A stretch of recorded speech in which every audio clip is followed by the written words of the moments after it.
Great. Well, good morning, everybody, and thanks for coming back for our latest Retail Insights call on this Wednesday morning. My name's Jim. I'm one of the co-founders of Three Pipe Reply. We're a brand performance agency helping startup and global brands drive profitable growth through search, social, and creative strategies.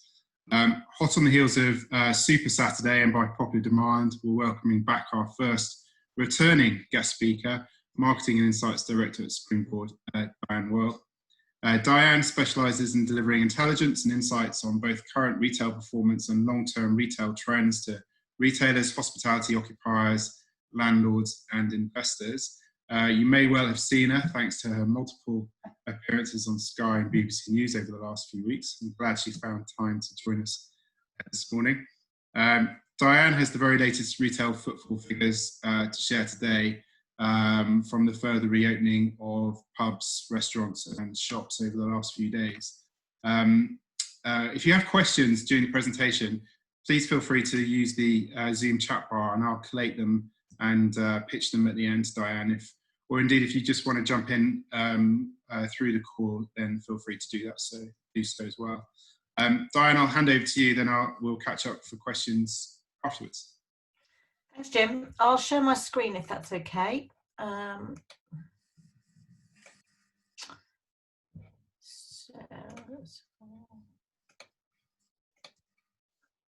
Good morning, everyone. Hopefully you can see this. As Jim nicely said, I'm from Springboard. Hopefully you have heard of us. Our role in life is essentially delivering data and insights on customers, whether they're in stores or destinations. And hopefully you will have seen or heard us in the media or the press talking about footfall, and that's our core data set.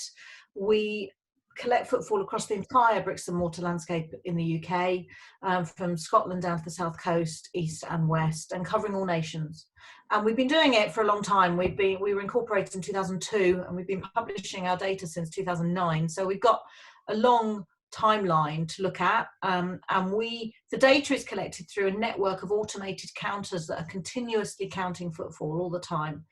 That data is collected in hourly tranches and then uploaded to the internet, validated overnight by our validation team, and published every day. So we have daily data, and we're publishing that on our website. So feel free to go to our website, on our benchmarking page on our website, and see the latest daily footfall data. But we cover the three destination types of high streets, shopping centres and retail parks. We've made sure that this network of counters replicates the spending landscape. So we've got a correct view of what's happening in retail, which is obviously absolutely key. In addition to that, over the last sort of 6-7 years, we've been collecting sales data across around about sort of 1,500, 1,200 retail stores, across 11 different retailer categories. So that gives us the information that enables us to understand whether the footfall is translating into sales or not. So I'll move forward and give you a little bit of background. So this is a graph that shows the long-term trend in footfall. Anyone who was on our previous webinar will have seen this. I've changed the scale slightly just to reflect how small the drops in footfall were each year. They seemed large at the time, and you know, we were deeply concerned about the loss of footfall, particularly in our high streets, as more and more people moved online. Not necessarily spending, although around about 20% of spend in 2019 was on the internet, but it was closely associated with browsing and how we browse, and we browse more and more online, so we make fewer and fewer trips to our bricks and mortar destinations. And you can see on the right in the graph, you know, internet spend was 4.9% of total retail spend in 2008. By the end of 2019, it gone up to 19.1%. So big growth. And the total drop in footfall over the period from 2009 to 2019 was 14.3%, and that's across all destinations, averaging about 1.4% a year. You can see the last couple of years, 18 and 19, the drop was slightly in excess of that. And yeah, retail was having a tough time. Not as tough as it is now, I have to say, of course. So now we catch up with what our current world And this graph looks at footfall from the first week in January this year through to the end of last week.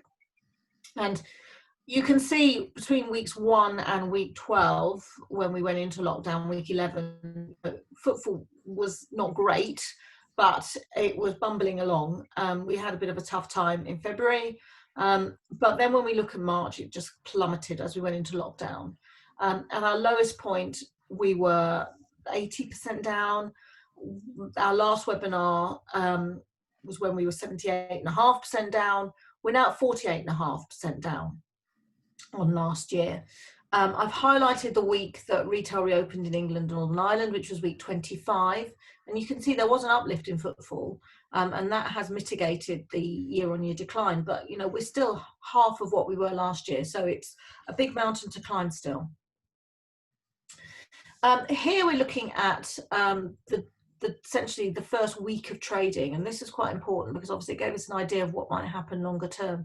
So we're running from the Monday the 15th through to the end of that week, and the lines are showing England, Wales, Scotland and Northern Ireland, and England is in blue, and you can see that there were uplifts, substantial uplifts every day that week. First day was about 40%, went up slightly higher on the Saturday and the Sunday, so it had a good fillip for trade. You know, you can see the difference in Wales, where retail hasn't reopened yet, and in Scotland. Northern Ireland, they had sort of a phased opening where their large retail stores opened and then their smaller ones followed. So their journey was a little more varied across the week, but you can certainly see the impact of retail reopening on footfall. And then we start to look at what the impact of that has been on retail sales. Clearly, we've only been able to track retail sales since reopening, so that's 2 weeks, week 25 and 26. And we, as I said, we track that across 1,200 different retail stores, 11 retail categories, and across all of those stores, we saw a decrease in sales of 51.5% year on year, which correlates quite closely with our footfall, of course, and we would hope it would. And what therefore footfall does do is give you advance and warning of what's going to happen in the next quarter for retailers. But we're also able to look at different categories, retailer categories, and there are some quite significant variations. Going from the bottom on the right hand side, services and food and beverage, because food and beverage hadn't opened by that point. Yes, it opened the final weekend of the month, but that was week 27 actually. So this is week 26, so they hadn't opened then. So food and beverage were down 80%. Services, of course, no one's travelling, and that includes travel agents and estate agents, so we're down 85.8%. Then we move through the different categories. Fashion, obviously on everyone's lips, that's 50.3% down year on year. Department stores, 43.7%, which is interesting given the travails of late. They're doing slightly better than fashion stores, probably because they're large spaces and maybe people feel a little bit more comfortable in shopping in those places because you can social distance a bit easier. Health and beauty, it's been having a tough time because people haven't been going out as much and therefore not buying as much makeup, but 0.25% down. And if you're a jewellery retailer, you're probably feeling quite pleased, just 5% down in jewellery. So lots of variation between categories. Then, of course, hospitality opened on Saturday the 4th of July. And so we've really only, at the time I put these together, we only had that weekend to look at. And we can see that it did increase footfall. I've divided the data into 24-hour period, which are the blue blocks, and post 5 p.m, which are the orange blocks. And you can see post 5 p.m, inevitably with hospitality, the uplift was much higher than it was over the 24-hour period. And I mean, in some parts, it demonstrates that actually people weren't really going out for lunch very much, or as much as they did in the evening. And it was the evening period that really had the success. So, and on Sunday, interestingly, saw a bigger uplift than Saturday. So that's very positive, and that's a positive sign. We'll have to see, of course, how that continues, and whether that was the one-hit wonder, and whether people went out because they wanted the novelty factor of actually going out, but once they realise that it's not quite the same as it used to be, perhaps they may rail back on their activity. We shall wait and see about that. And here we look at the last 5 weeks, and these are the 5 weeks that form June. We haven't finished compiling our June figures. They're out on Monday, so watch out for those. But here it shows each week in June, and it shows the year-on-year change in footfall. And England's in blue, Northern Ireland's in yellow, and you can see actually that the increase in footfall in Northern Ireland was bigger than England. But you can see, as it once again, the difference that opening retail makes. And so England and Northern Ireland are sitting in a better position than either Scotland or Wales. Scotland, I understand, opened to the public yesterday in outdoor areas, so we shall wait and see what happens there. And my last graph is really trying to look forward to the end of the year. And I mean, this is a very preliminary forecast, so I'm really putting a lot of caveats around this. We've only got 2 weeks worth of trading to use as the base for this forecast. But actually on a linear forecasting basis, if we project through to the week before Christmas, which is week 51, you'll see that footfall is forecast to be about 20% down on last year. So it's still not looking fantastic at all. And actually, if you'd have said last year, you know, are you happy with a 5% drop in December, we'd have said no. But actually looking at 20%, that seems quite comfortable now. So this is going to change week on week as we get more data through. But based on the uplifts we've seen post reopening in weeks 26 and 27, and I didn't include week 25, which was a week of retail reopening, we're looking at a drop in footfall by the end of the year of 20%. So that's me done, guys. Please feel free to go to our website and pick up all the latest insights. We publish, as I said, we're publishing new footfall data every day. We publish a weekly commentary on a Monday. So you'll get some latest data if you log in. Back to you, Jim. Thank you very much. I guess with that last slide in mind and that projected footfall through to the end of the year, it's still pretty poor, isn't it?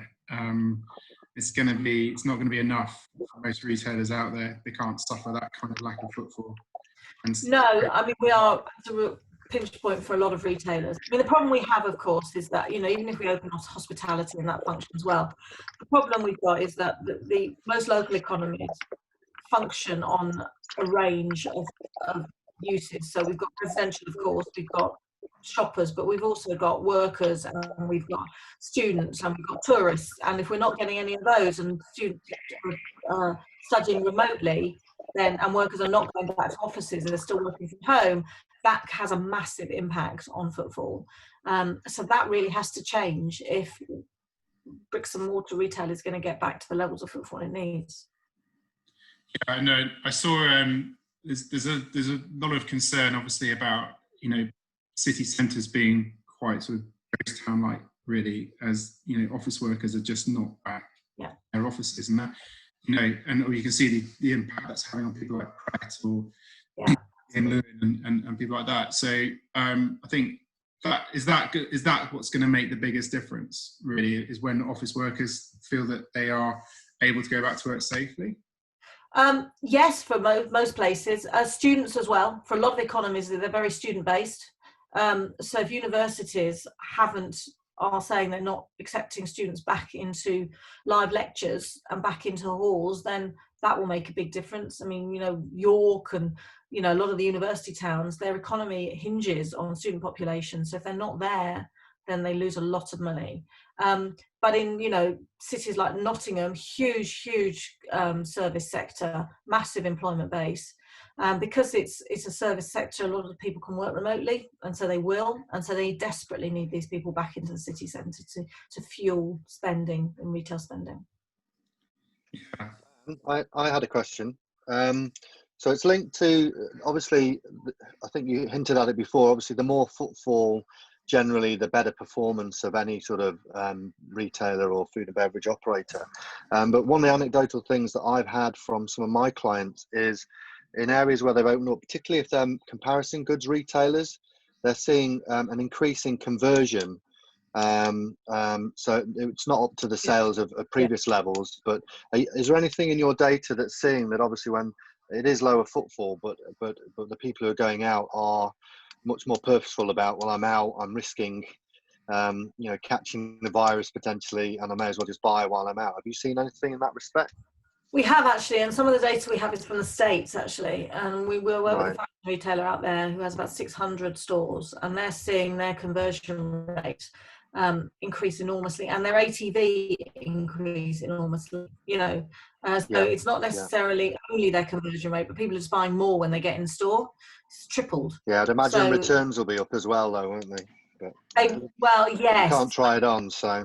Yeah, you can't try it on, and of course people have bought online and they'll take it back into store, so they get a double hit, particularly if you can't send it back. So they're struggling really, but we've seen this direct correlation between footfall and sales. Most retail businesses, they rely on footfall. That there's a huge correlation between footfall and sales. Very few businesses don't. Yeah, and linked to that, my other observation, it was triggered from a conversation I had with someone yesterday who'd gone back to who'd gone with her friends to go and have a shop around Westfield, London. And she was actually, her anecdotal thing was that she was quite surprised at how busy it was. She thought it'd be a bit quieter. Although her other observation was that there was a surprisingly high number of retailers that hadn't actually opened.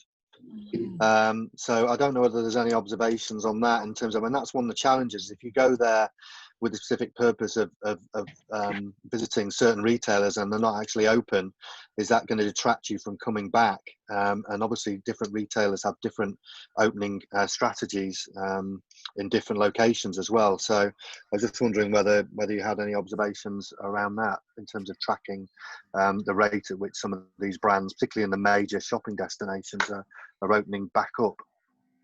Yeah, I mean, we haven't any hard evidence of it, but certainly we're seeing a lot of the retailers that we speak to are taking quite a critical view of how many stores they do reopen. And that's a whole, that's a whole play around how much rent they've got, the store is commanding, how much footfall they're likely to attract versus losing. And, some of them may actually pull out of places like Westfield just because the rents are so onerous, and the social distancing measures mean they can't drive enough people through that store to get anywhere near the rental overhead. So, it won't only be the smaller towns or the mid-sized towns that struggle. It could be actually some of the premium centres because their rents were historically so high. And actually, there are a number of retailers who trade really well online, particularly those who cater for younger demographic. And they don't need necessarily to have a store in Westfield, particularly if it's draining the business of revenue. So they are being very selective, and they may well open initially and then shut when they realise they can't pull in enough footfall, because of course all the shopping malls we work with, they've all got maximum occupancy levels set, and that will impact upon the retailers that they have within them. So yeah, we're in an ongoing situation here. Certainly we're not at the final end of it. We're going to see some changes going forward, and there will be some definite winners and some losers, and it will be a combination of rental overhead versus sales. And actually what we've seen, I know something I talked about last time, was the fact that in lockdown, inevitably the smallest high streets, our smaller district and our local places were much more resilient than larger towns. The biggest drops in footfall we saw were in London and in the big cities, because we just deserted them, and we're not seeing a huge amount of change in that yet. Yes, we saw some big uplifts at the beginning when people went in for hospitality, but I think people need to feel more confident around going into big cities. And Westfield, London, there's a lot of dense residential population quite close to it, and that feeds that centre. But the West End of London, of course, doesn't necessarily have that. It relies on tourists and workers and students, and it doesn't have that. So it's going to be a very, very changeable landscape. Hi there, it's Dan here from Reply, and I've got a question, Diane, if I could. I really like the slide on the reopening and the sales post-reopening. And I just want to really check my interpretation. The jewellery is really interesting. The sales from last year are only down 5%. So I'm assuming that, it's a high service product. It's something that people want to see, feel and touch. So that's why they're having very little impact. I guess that's correct. It is. It's a combination of things. Jewellery generally, you're not going to buy an engagement ring online. It's not going to happen. You're not going to invest that amount of money on a website. You know, you want to try it on, you want to have that experience. Yeah. So a lot of people will have waited to make that purchase for reopening. And of course, as we reopen, the opportunity to get married is opening up as well. So that has probably prompted a lot of people to go in for jewellery. And it is, as you say, it's a very interactive, very touchy-feely thing. So that's where that change comes from. And it is quite interesting because many people see luxury jewellery as a luxury product, and it is to a large degree. But it shows actually that where it is a better experience to buy in bricks and mortar, people will do it, you know. Yeah, and I think that's the key point, isn't it? Because where jewellery, the experience is great, but also the need is high. Whereas you could interpret the numbers that people have found another way of shopping elsewhere, so they haven't really gone back to the stores, which could be an indication of what's coming in the future, I guess. Yeah, also, and the fact that if you have to send something back to a fashion store, you know, the value is what, going to be 50 quid, 100 quid maybe. You know, you have to send an engagement ring back, it'd be £1,000, £2,000, 3,000. You're not going to do that, you know. So you're going to wait until you can, if you're going to spend that money, you want that experience. Yeah, thank you. Just another question I had was, we had a call last week with Charles Tyrwhitt, and we were talking a lot about business rate relief and some of the levers that government could pull. And this week there's been speculation that they might end up giving us all vouchers to go and spend Yes. in retail stores, which is interesting, right? Depending on if you're an adult or a child. Have you got any thoughts around that at all? Because I don't think we've ever done that before in this country. I'm aware are they doing that in China? Have they done that in China? I think they have done it in China. I mean, I think it's quite a clever way of driving retail spend, because actually you don't get the money to use on anything else. So, you know, it will go fed straight back into retailers' revenues. Because, you know, clearly if they gave us cash, then we could spend it on something else. And they don't want us to do that. They want us to feed retail. The also is that the onus is then on the retailer to claim the money back from the government. So there will be a delay in giving the vouchers out. And actually it's the retailer that carries that weight until they make the claim. So it's you know, it's quite a good way for the government to be able to drive spending without actually having to carry some of the weight for a short period of time. And also then some people will not use the vouchers, which, you know, is not what they want, but actually it makes people feel more confident. And it's the confidence of consumers around their future prospects is really going to make the difference around how we spend our money. You know, when we feel less confident about our job prospects, and, you know, that is a major area of concern, hence the government's initiative to create jobs, we do not spend cash. You know, we just don't go shopping. We can rail that back immediately with no impact on us at all. You know, there's no penalty not to shop. You don't have to get yourself out of a contract not to shop. So people just stop spending and they start saving and start paying off debt. And that's what they want. And all the recessions we've had in the past, we've come out of every recession, and it's through consumer spending. So they need to get us to spend, but to do that, they need people in jobs. So they need to create those jobs. We've had a question about how we're benchmarking across Europe. I don't know if you cover that, those other territories, and is there a sense of... No, we haven't done an enormous amount. I mean, we are at different stages from Europe. And, you know, we look at Europe and they seem to have been bouncing back quickly, and then they suddenly have a local lockdown, or they suddenly have some issues. I mean, Germany had this issue a couple of weeks ago. They were starting to bounce back quite nicely, and then suddenly they had to go lockdown again. So it is tricky to look at Europe, and also their spending patterns are different from ours. We have the greatest proportion of online spending of anywhere.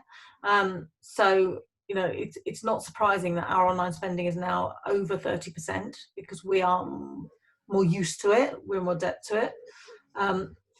So I think that, I mean, we track footfall in Sweden, and we track it in the US, and a little bit in Italy. So I think that's probably the next step, really, is once we have a little bit more time on the line, you know, of trading, we can start to make those comparisons. Quick question from Alan. Morning, Alan. Are there any regional footfall differences within the UK? I imagine Leicester's pretty poor, but any other regional differences that are stark or in contrast at the moment? There are always regional differences. I mean, they move around quite a lot, to be fair. I mean, we used to call Northern Ireland a region, but it's not, it's a nation.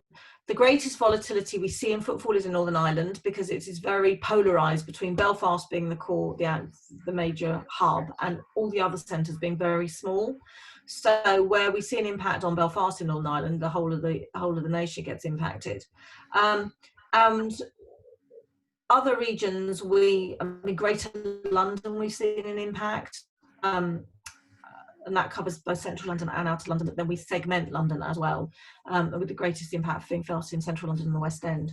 So we see movements over time, but we don't see any overriding regional difference, other than the differences created by retail reopening, and that's really the nations rather than separate regions. Does anyone have any more questions at all for Diane? At all? If so, now's your opportunity to shout out. While you're making up your mind, I'll flag that we'll be making this recording available online through our channels. We also have some more Retail Insight calls coming up soon. We have a guest speaker who's chairman of Gymbox and Hawksmoor Group, who will be sharing his plans over the coming few months with us. But if no one's got any more questions, please, thank you very much for coming along. Thank you, Diane, and have a good day, everybody.